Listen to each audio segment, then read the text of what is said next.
కదలి రండి తెలుగుదేశ కార్యకర్తలారా, త్యాగాలకు వెనుదీయని దేశభక్తులారా.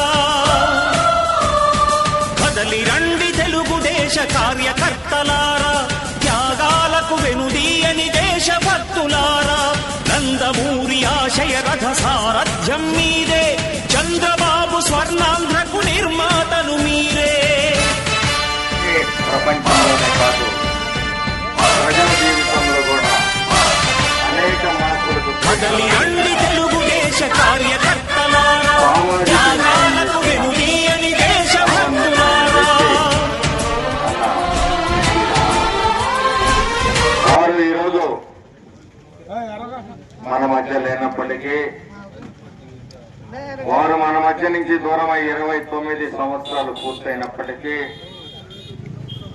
వారు నింపిన స్ఫూర్తి, వారు చూపిన బాట ఈ రోజుకి ప్రతి తెలుగువాడి రక్తంలో ప్రవహిస్తూనే ఉంటుంది.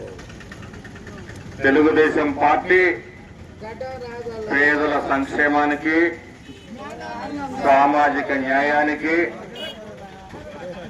రాష్ట్ర అభివృద్ధికి, ప్రజల ఉన్నతికి కట్టుబడి ఈరోజు ఎన్డీఏ కూటమి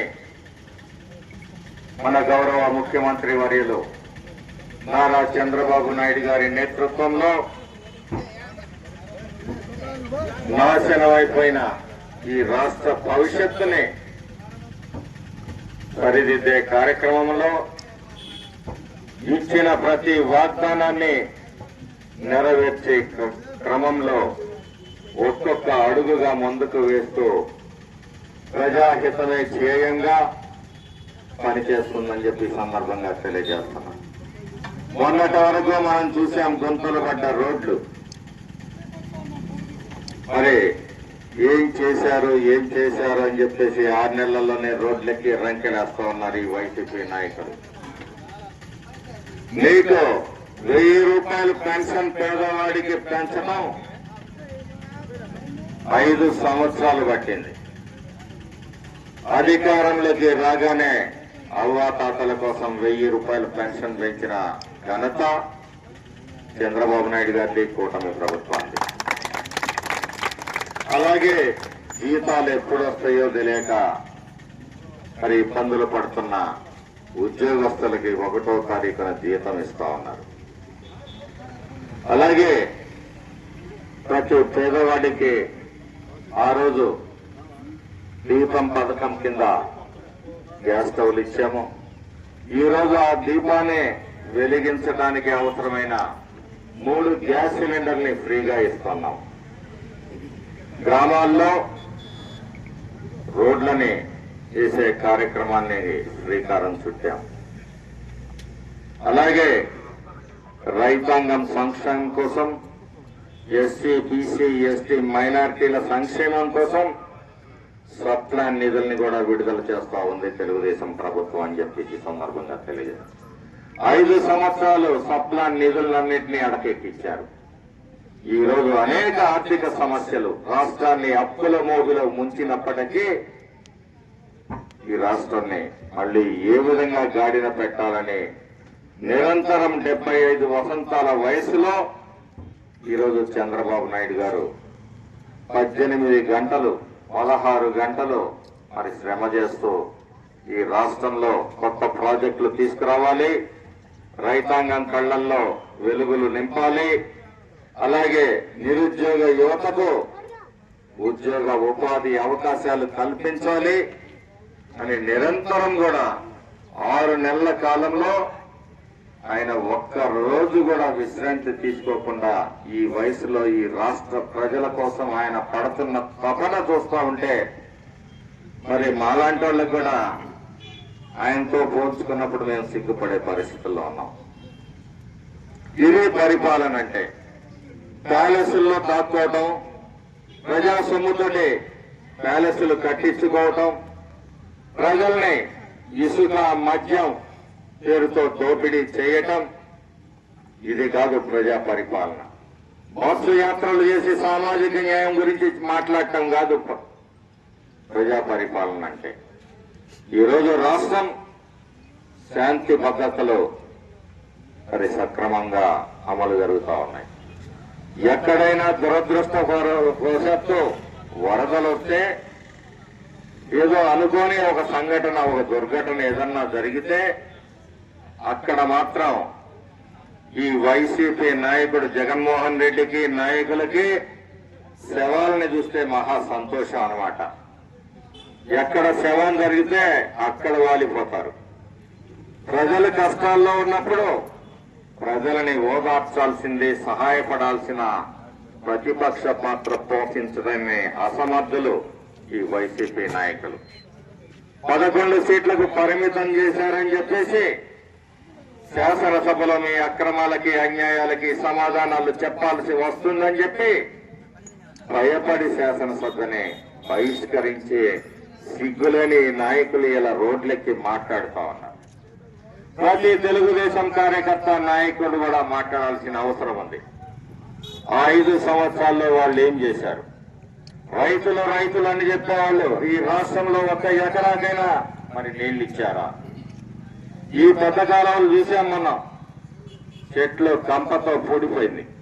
ఎందుకు పూడిపోయింది? ప్రతి 5 సంవత్సరాలకి మెయింటెనెన్స్ డబ్బులు వస్తాయి. ఈ డబ్బులన్నీ కాలువలు బాగు చేయకుండా తినేసి రైతాంగం సొమ్మును దోచుకున్నారు. రైతుల పొలాల్ని దోచుకున్నారు. రైతులు వేరే వాళ్ళ భూముల్ని వాళ్ళ పాస్బుక్లు ఎక్కించుకొని బలహీన వర్గాల రైతుల ఆస్తుల పేరు మీద మరి లోన్లు తీసుకున్న ఘనత ఈ వైసీపీ నాయకులు. 1 ప్రాజెక్టు 1 ఎకరాకి నీళ్ళు ఇచ్చావా? వరికపొడిసెల అని చెప్పేసి మరి డాంబికాలు పలికావు. మరి ఒక అడుగు ముందు చేయగలిగావా నువ్వు?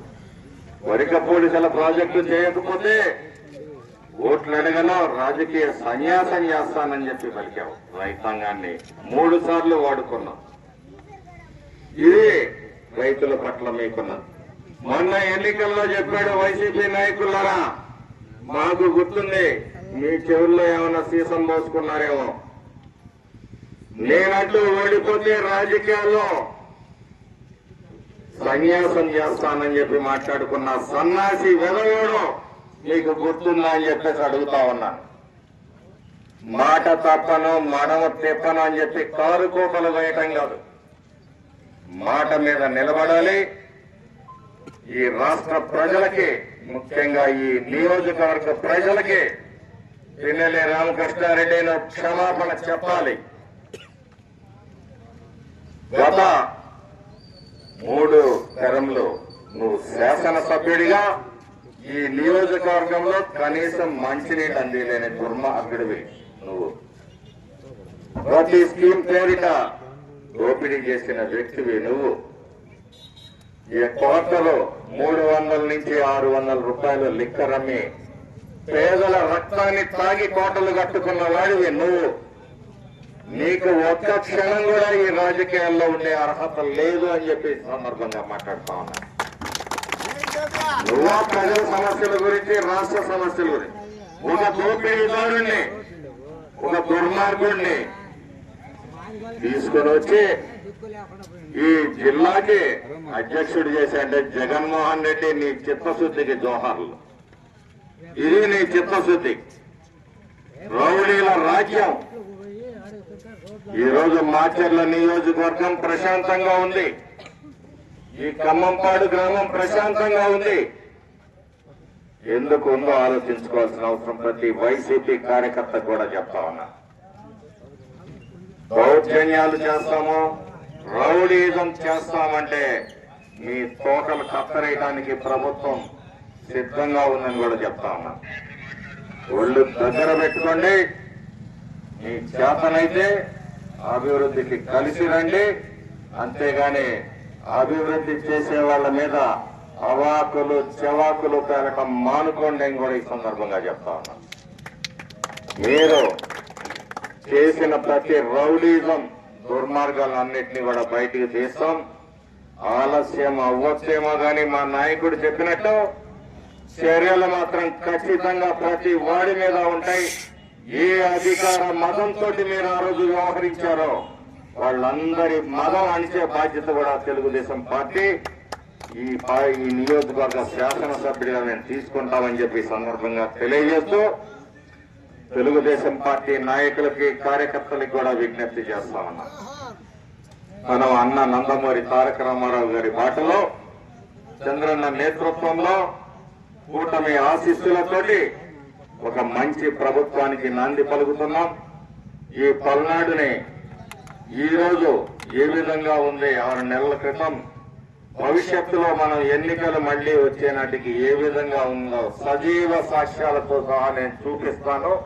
ఈ పల్నాడు అభివృద్ధికి నేనే కాదు, మన ప్రియతమ ఎంపీ లావు శ్రీకృష్ణదేవరాయలు గారు, అలాగే మన ఎన్డీఏ కూటమి పవన్ కళ్యాణ్ గారు గాని, లోకేష్ గారు గాని, అలాగే మన ప్రియతమ ముఖ్యమంత్రి చంద్రబాబు నాయుడు గారు గాని కట్టుబడి ఉన్నారు.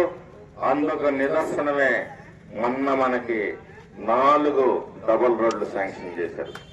400 కోట్ల రూపాయలు ఈ రాష్ట్రంలో కేటాయింపులు మరి సెంట్రల్ సిఆర్ఎఫ్ నుంచి వస్తే 117 కోట్ల రూపాయలు మాచర్ల నియోజకవర్గానికే కేటాయించిన మరి గౌరవ ముఖ్యమంత్రి వర్యులకి, R&B శాఖ మంత్రులకి, అలాగే దీనికోసం అహర్నిశలు మరి ఢిల్లీలో పాటుపడిన మన గౌరవ పార్లమెంట్ సభ్యులు, యువకులు, మరి అభివృద్ధి ధ్యేయంగా పనిచేసే లావు శ్రీకృష్ణదేవరాయలు గారికి ధన్యవాదాలు తెలియజేసుకుంటూ ఇదే పదంలో ఈ ప్రాంతాన్ని అభివృద్ధి చేస్తాం.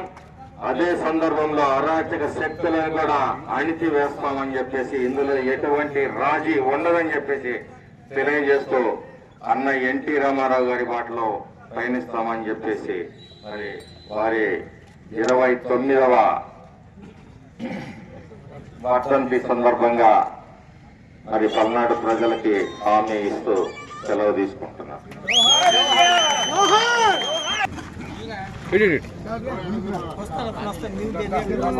ఓకే.